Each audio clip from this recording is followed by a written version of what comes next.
power is.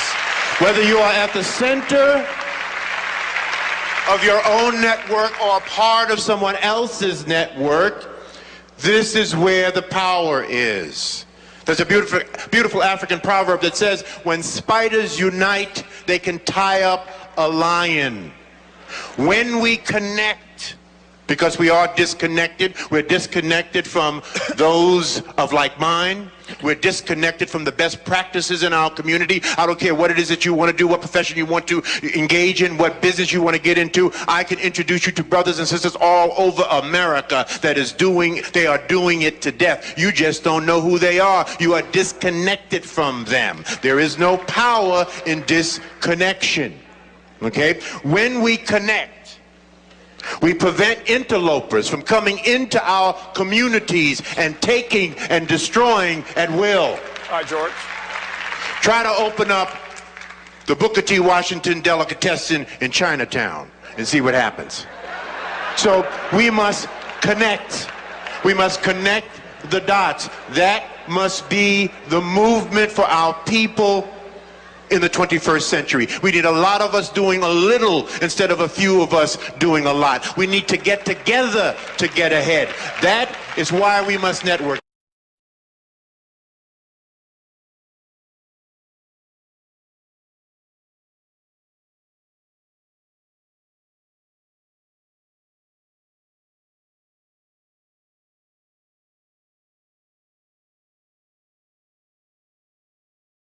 "28 years ago, I pivoted out of leadership positions in corporate America. I spent 13 years in leadership positions with Procter & Gamble, 3 years as vice president of United Way, and then 2 years as an executive with Ford. And then at 42 years old, after I had learned what I needed to learn, there's a thought. Sometimes we have to do what we have to do so that we can do what we want to do. So now I'm doing what I want to do. But for 42 years, I had to do what I had to do, right? And started a company called FraserNet. And what we are, it's very simple. We are a principle-centered global leadership network of 61,000 top black professionals, business owners, and community leaders. And we are committed to economic development through education, training, and empowerment for black people. We have focused on achieving only 2 goals in the black community. We've been working only on these 2 goals, and this is what our conference is about, for nearly 30 years. It is my deep belief that it will take 100 years to achieve these 2 goals. So none of us in this room will see the completion of these goals. Just as when our forefathers and ancestors began their fight for freedom, they did not live to see that come to fruition. So we will just pass the baton. Okay? Those 2 goals, number 1, to help black people build wealth that could be transferred intergenerationally. Right? As you heard me say, we're not poor, we're just broke. Right? We are not passing our wealth on. Our children will not be better off in most cases than we are. In other words, that's what the article was about, right? Because because there's really no intergenerational transfer of wealth, because we're spending it all up, we're consuming it. We are not fulfilling our moral and spiritual obligations to future generations, understanding that everything we do for our children. Just as everything our parents did, they did for us. So what, in fact, are we doing for our children? So we focus on education and training around economic literacy, because we are an economically illiterate people. We absolutely have no concept on why wealth is important, right? We need to fix that. Now, I'm not talking about all of us. I'm just talking about most of us. There are many that do understand money, how to leverage it, how to use it, but most of us don't, or we simply would not be in this state that we're in. So that's the first goal, the intergenerational transfer of wealth. People ask me all the time, Dr. Fraser, can you give me an example of the intergenerational transfer of wealth right now? Sure. Let's say you have two children. They're smart, and they qualify to go to Harvard, Yale, Morehouse, or Spelman at $55,000 a year. Can you pay for your child's college education, or will you stick your child with a $250,000 bill when they get out? That's the intergenerational transfer of wealth right now. You have two children. Your daughter decides to marry a handsome, successful young man. Can you do what Jewish parents do when their kids get married? Buy them their first home? Can you do that? How about can you put a down payment for them? Forget about buying a home. Can you give them 20 grand right now? 30 grand, 40 grand? So they can help them buy their first home? That's the intergenerational transfer of wealth right now. So we don't have to wait 100 years to understand why this is so important. The second goal is to help black people become the #1 employer of black people by the end of the 21st century. That we must create work and jobs for our people because that's the only way to raise up the poor. And every immigrant group that has ever come to this wonderful country has understood that, but black people. Jews are the #1 employer of Jews. Asians are the #1 employer of Asians. In fact, they have solved their unemployment problem in the Asian community with a simple solution. You know what that solution is, right? Chinese restaurants. And who do they employ in Chinese restaurants? Their own people, and there are millions of them, and there are plenty of them in our own neighborhoods. And we line up to buy Chinese food. You ever see Chinese people line up to buy soul food?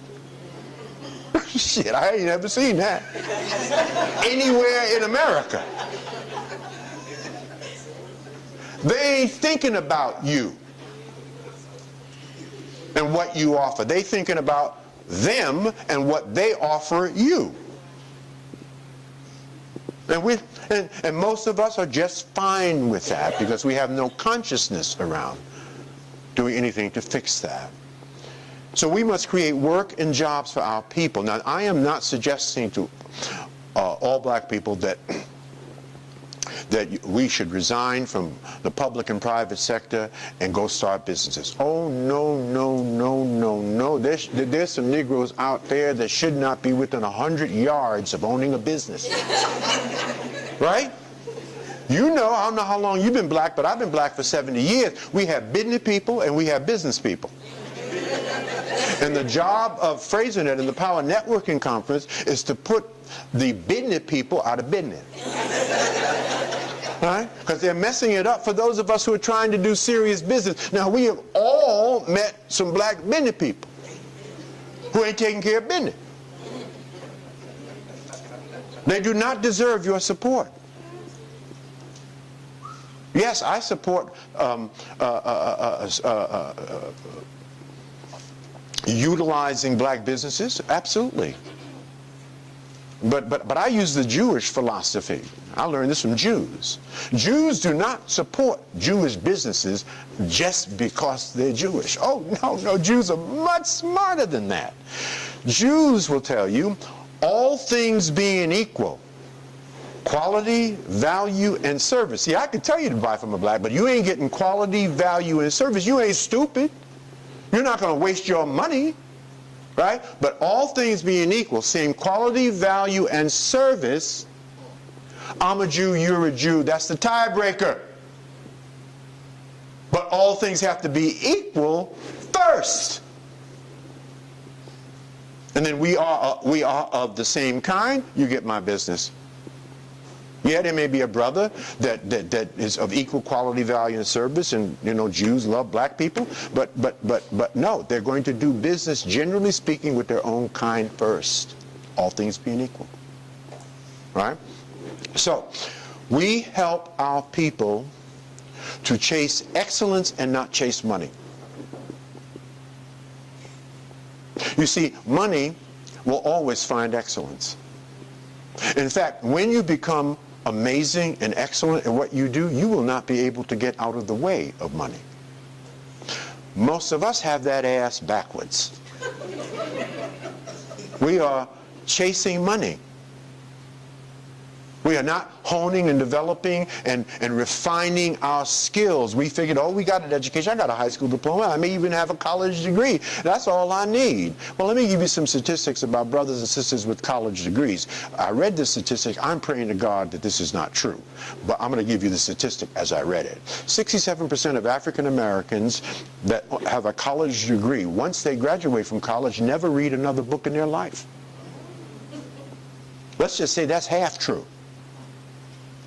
Well, if you ain't reading, you're in serious trouble. Right? You are not engaged in personal growth and development, constant never-ending improvement, and lifelong learning. Because education is the foundation. But it ain't going to get you where you need to go.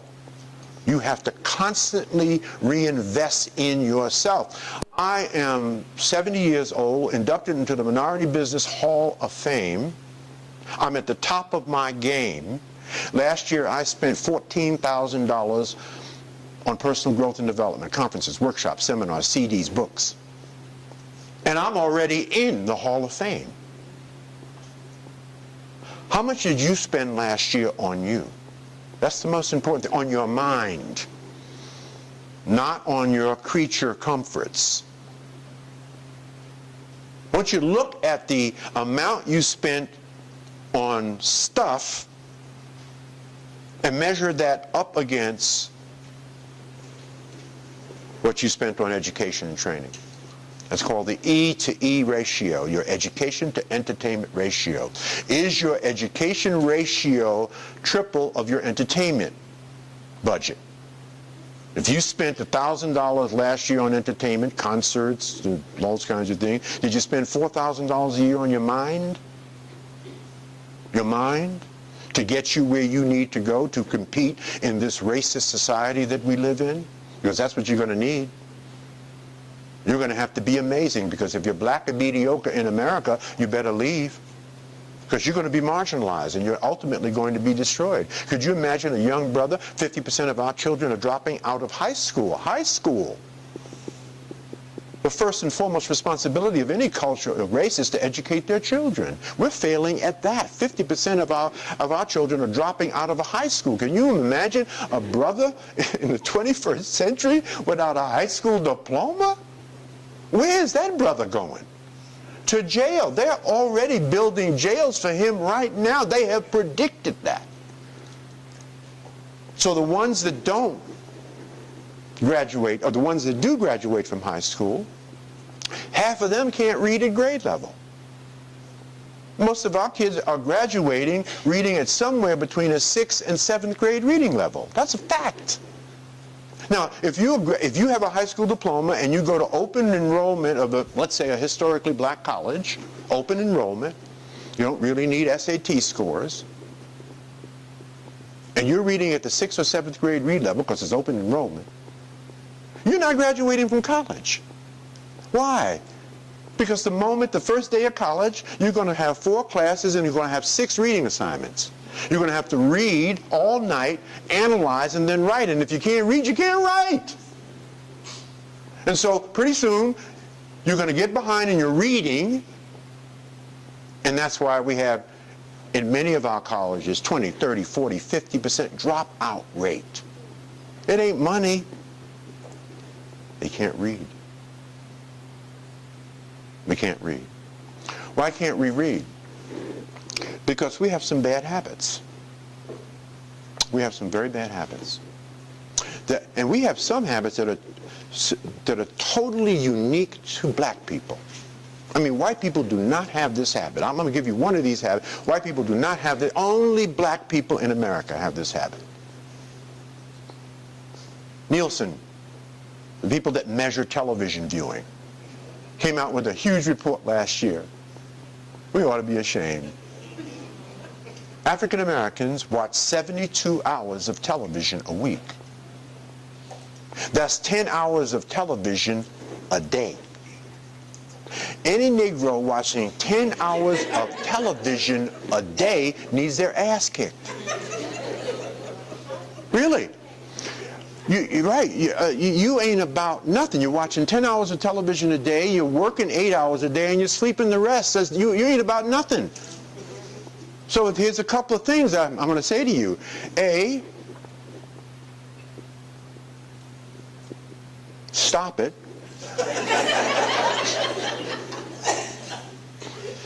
B, you ain't about nothing. You can't be. And C, we're just waiting for you to die.